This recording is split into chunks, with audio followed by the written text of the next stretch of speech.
नमस्ते, मैं हूं पूनम गौड़ और आप देख रहे हैं oneworldnews.com की प्रस्तुति उन ग्रहों की बातें। आज के प्रोग्राम में बताऊंगी आज का पंचांग, हर राशि का राशिफल, कहानी, किस्से में मोक्षदा एकादशी की कथा सुनाऊंगी और आखिर तक मेरे साथ जुड़े रहिएगा। जिनका जन्मदिन है उनका वर्षफल बताऊंगी और साथ में साल भर के उपाय भी। शुरू करते हैं आज के पंचांग से। आज सोमवार 1 दिसंबर 2025 है। मार्गशीर्ष का महीना चल रहा है। शुक्ल पक्ष की एकादशी तिथि रहेगी शाम 7:01 तक और उसके बाद में द्वादशी। रेवती नक्षत्र रहेगा रात 11:18 तक और उसके बाद में अश्विनी। व्यतिपात योग रहेगा रात्रि 1 बजे तक और उसके बाद में वरियान योग। 1.5 घंटे के लिए राहु काल रहेगा प्रातः 7:30 बजे से 9 बजे तक। दिशाशूल रहेगा पूर्व। आज गीता जयंती है, गुरुवायुर एकादशी है, मोक्षदा एकादशी है, विश्व एड्स दिवस है। एकादशी के पारण का समय रहेगा 2 दिसंबर को प्रातः 7 बजे से 9 बजे तक। पारण के दिन द्वादशी शाम 4 बजे समाप्त होगी। आज कहानी किस्से में मोक्षदा एकादशी की कथा सुनाऊंगी। बात करते हैं राशिफल की। मैं यहाँ बता देती हूँ कि मैं राशिफल चंद्र राशि से या नाम अक्षर से बताती हूँ। आज चंद्रमा रेवती नक्षत्र में गोचर कर रहा है। रेवती नक्षत्र का स्वामी बुध है और बुध तुला राशि में स्थित होने के कारण आज का दिन होगा बौद्धिक, संतुलित और संवाद कुशल।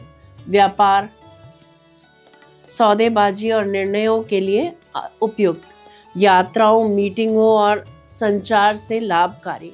भावनात्मक रूप से हल्का और शांत। रेवती नक्षत्र आज आपके कामों में पूर्णता यानी कंप्लीशन लेके आएगा और सकारात्मक समाप्ति का योग देता है। मेरा मानना है कि भविष्य रेत पर लिखा होता है, तो इसीलिए ये और भी जरूरी हो जाता है कि हम अपने कल के बारे में आज ही जानें। आइए शुरू करते हैं मेष राशि से।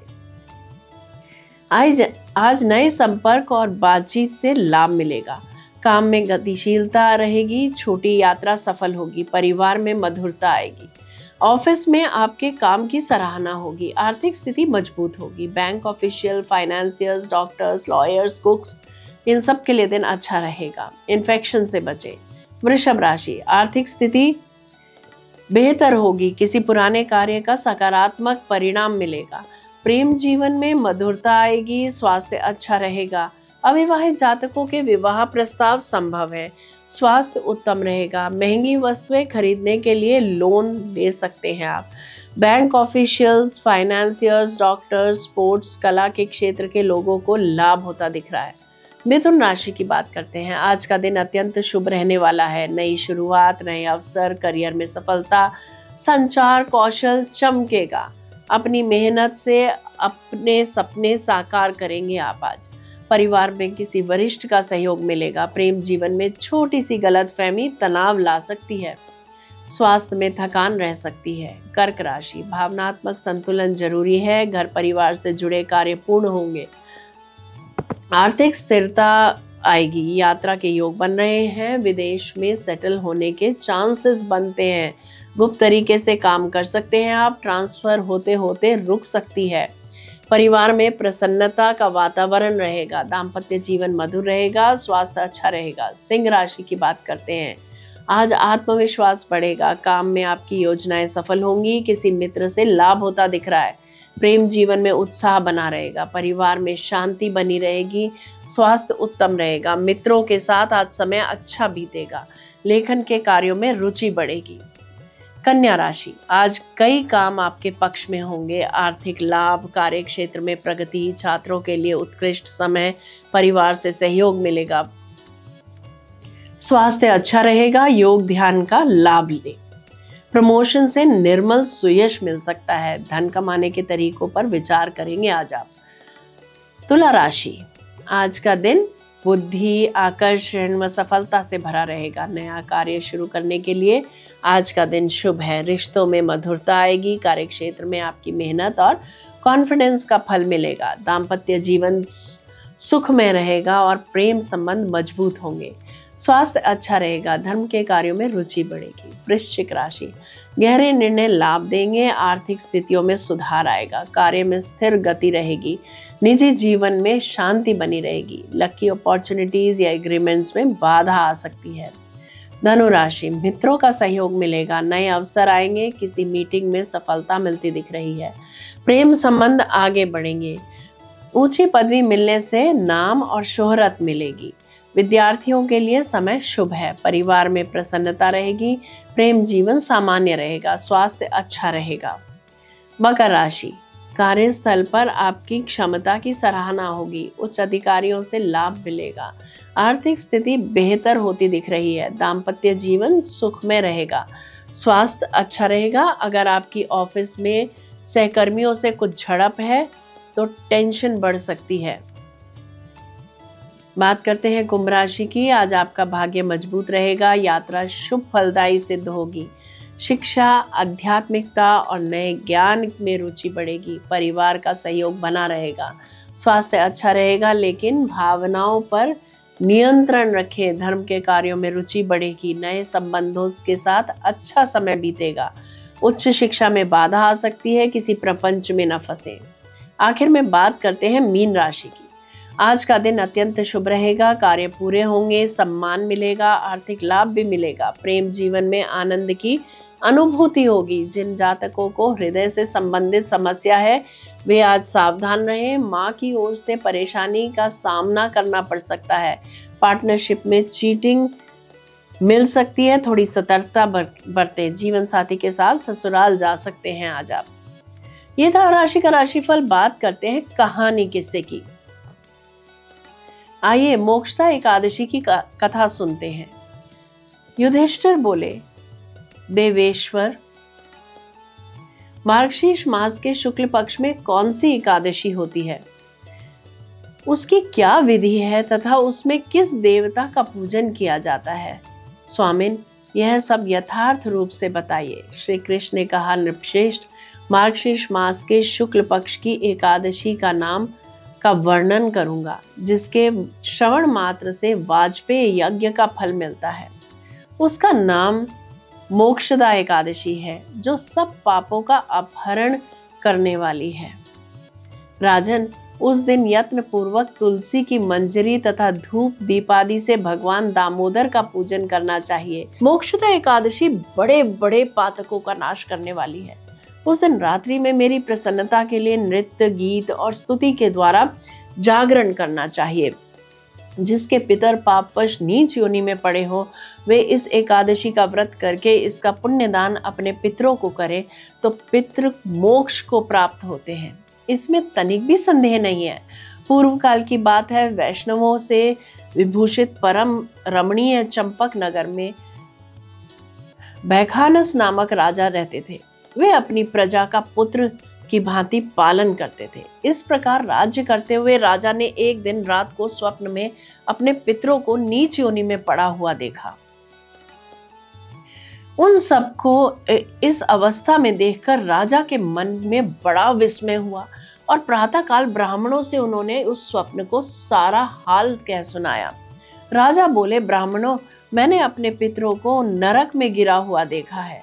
वे बारंबार रोते हुए मुझसे यूं कह रहे थे कि तुम हमारे तनुज हो, इसीलिए इस नरक समुद्र से हम लोगों का उद्धार करो। द्विजवरों, इस रूप में मुझे पितरों के दर्शन हुए हैं, इससे मुझे चैन नहीं मिलता। क्या करूं, कहाँ जाऊं? मेरा हृदय रुधा सा जा रहा है।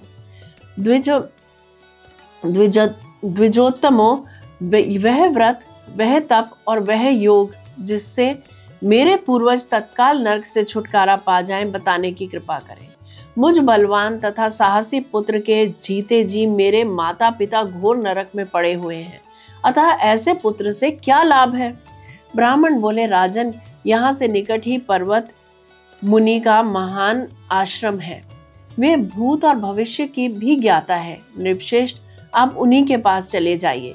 ब्राह्मणों की बात सुनकर महाराज बैखानस शीघ्र ही पर्वत मुनि के आश्रम पर गए और वहां उन मुनि श्रेष्ठ को देखकर उन्होंने दंडवत प्रणाम करके मुनि के चरणों को स्पर्श किया। मुनि ने भी राजा के राज्य के 7 अंगों की कुशलता पूछी।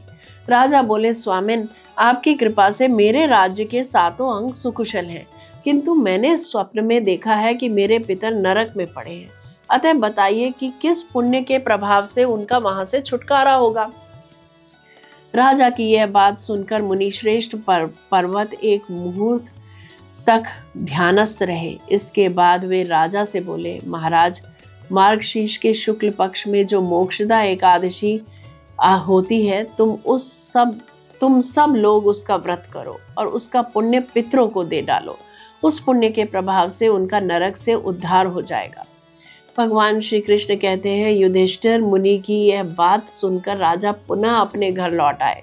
जब उत्तम मार्गशीर्ष मास आया, तब राजा ने बैखानस मुनि के कथना अनुसार मोक्षदा एकादशी का व्रत करके उसका पुण्य समस्त पितरों सहित पिता को दे दिया। पुण्य देते ही क्षण भर में आकाश से फूलों की वर्षा होने लगी।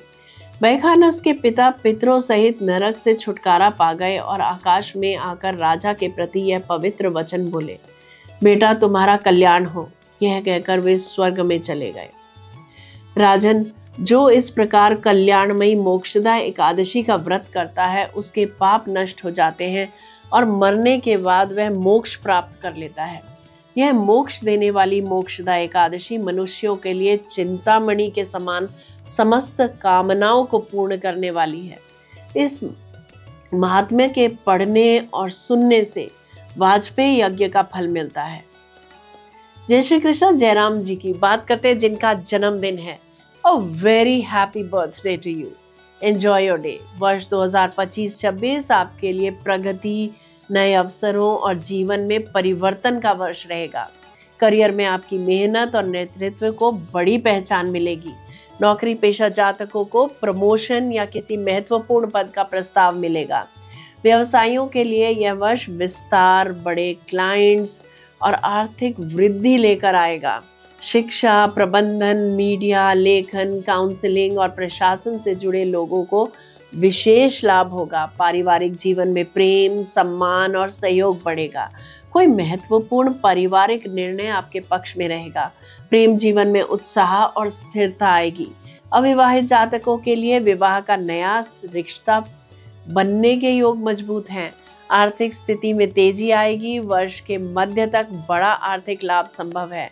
स्वास्थ्य सामान्य से अच्छा रहेगा। बस थकान और ओवरवर्क से बचें। बात करते हैं आपके साल भर के उपायों की।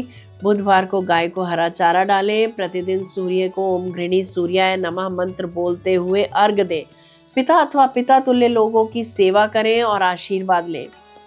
अपने जूनियर से या अपने से छोटे ओहदे के लोगों को रिस्पेक्ट दें और प्यार से बोलें। उनका अपमान कदापि न करें। यदि मेरा ये प्रोग्राम पसंद आया है तो इसे लाइक, शेयर, सब्सक्राइब करें। बेल का आइकॉन जरूर दबाएं और कल फिर मेरे साथ जुड़े रहिएगा oneworldnews.com की प्रस्तुति उन ग्रहों की बातें में। नमस्ते।